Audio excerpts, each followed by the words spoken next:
Malapit nang matapos ang summer dito sa Italy at ito ang best harvest season para sa mga kamatis. Alam niyo ba na ang tomato sauce ay isa sa main kitchen staple dito sa Italia? Karaniwang ginagamit ito sa kanilang mga recipes. Magandang araw! For today's video, ipapakita ko sa inyo yung step-by-step process kung paano kami gumawa ng tomato sauce. Every year ay gumagawa kami nito ng maramihang supply. Nagtatagal ito ng 1 to 2 years, minsan lumalagpas pa. Higit sa 200 kilong kamatis ang gagamitin namin ngayon. Hindi kami nakapagtanim ngayong season kaya bumili lang kami. 10 kahon yung in-order namin at ang isang kahon ay nagkakahalaga ng 18 euros. Nasa 20 to 22 kilos naman kada isang kahon. Rio Grande ang variety na nakasanayan na namin gamitin. Mild lang ang kanyang pagkatamis na may konting-konting asim. First step, syempre hugasan muna ang mga kamatis. 3 beses namin itong binabanlawan. Sa unang banlaw yung pinaka-quality control kumbaga. Dito, isa-isang chinecheck kung may bulok or lamog. Hindi sila basta-basta nagtatapon ng pagkain dito. Dahil tatapyasin lang nila yung bulok na part kung meron man. Mahalagang family tradition ito ng mga Italyano. Ang kanilang nakagisnan ay pinapasa from one generation to another. Kaya kung makikita nyo, pati mga bata, ini-involve na sila sa ganitong activity. Sooner or later, sila naman ang magpapasa ng tradisyon sa kanilang mga pamilya.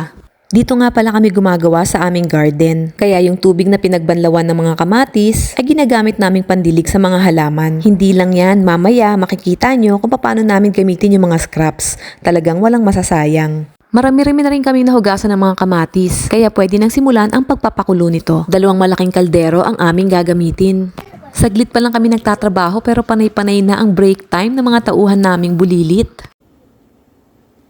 Nagsimula na kaming magpakulo ng mga kamatis. Siya nga pala, different families have different ways of making their own tomato sauce. Sa aming pamilya, pinakulo ang kamatis lang ang tanging sangkap, wala nang iba pa. Nagdadagdag lang kami ng pampalasa kagaya ng herbs and spices kapag magluluto na kami ng mismong putahe sa aming kusina. Kapag kumulo na ang mga kamatis at medyo nagtuklapan na ang mga balat nito, ay pwede na itong hanguin. Itatransfer lang muna ito sa aming DIY na strainer. Patutuluin muna ito saglit para mabawasan ang kanyang tubig. Ginagawa ito para mas maging full at thicker ang tomato sauce.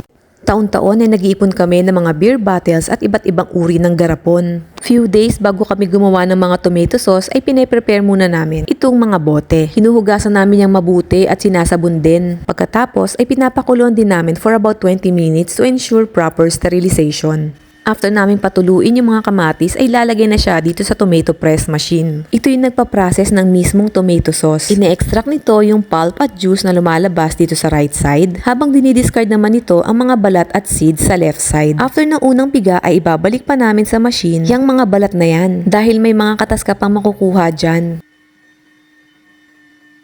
After ng pangalawang piga ay ilalagay na namin yung mga balat at buto dito sa trash bag. Iipunin namin yan kasama ng mga kamatis na na-reject kanina. Kukuhanin yan ng kapitbahay namin na may farm at ipapakain sa mga alaga niyang hayop. Tignan nyo kung gaano kaganda yung quality ng aming tomato sauce. Napaka-thick at very natural, walang halong kemikal. After namin magawa yung tomato sauce ay lilipat na namin ito sa mga bote. DIY lang ng aking father-in-law yung aming imbudo. Ganito yung itsura nila pag nailagay na sa mga bote. Next naman ay isa-isang tatakpan ng mga bote. Kailangan mga bagong tansan ang gagamitin mo dito.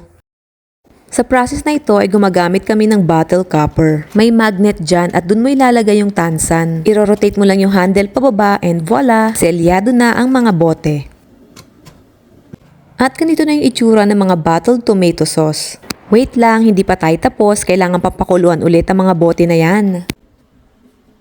Natatandaan niyo ba yung tubig kung saan pinakuluan yung mga kamatis? Pati yung pinagpatakan ng katas nito? Hindi rin namin tinatapon yan. Ililipat namin yan sa mga garapon. Ang tomato water ay ginagamit din nila sa iba't ibang putahe. Grabe talaga sila dito. Halos walang sinasayang, nakakatuwa, nakakabilib, masisinop talaga sila. For the final process ay pakukuluan na ang mga bote at garapon ng tomato sauce pati na rin yung tomato water. Kailangan silang isalansa na mabuti yung talaga nagsisiksikan. Pagkatapos ay papatungan ito ng mga karton at mga bato. Kailangan itong pakuluan sa loob ng 1 oras. Ito na yung final sterilization process ng mga bote. Makalipas ang 1 oras ay hahayaan lang namin itong lumamig buong magdamag. Napaka-importanting step nito dahil sa cooling down process na ke-create ng vacuum seal. Ito yung way para hindi pasukin ng hangin, tubig or moisture yung loob ng bote. Sa ganitong paraan ay mape-preserve ng maayos sa mga pagkain at para na rin humaba ang shelf life nito. The next day, pag tuluyan ng lumamig yung mga bote, ay hahanguin na namin ito at ilalagay sa aming bodega. Maayos dapat ang storage, malayo sa direct sunlight para makaiwas sa mga spoilage. Ito pa yung mga natira mula sa ginawa namin last year. Syempre, ubusin muna namin to bago namin gamitin yung mga bagong gawa. Oo nga pala, may mga ginawa rin kaming mini size para sa mga bata. At ganito na yung itsura kapag maayos lang nasalansan yung mga bote. Dito rin namin nilalagay yung mga ginagawa naming iba't ibang klase ng pickles. Next time, ipapakita ko sa inyo kung paano namin gamitin sa mga putahe yung mga nagawa naming tomato sauce. And that's it for today. Salamat sa panonood. Until next vlog. Ciao!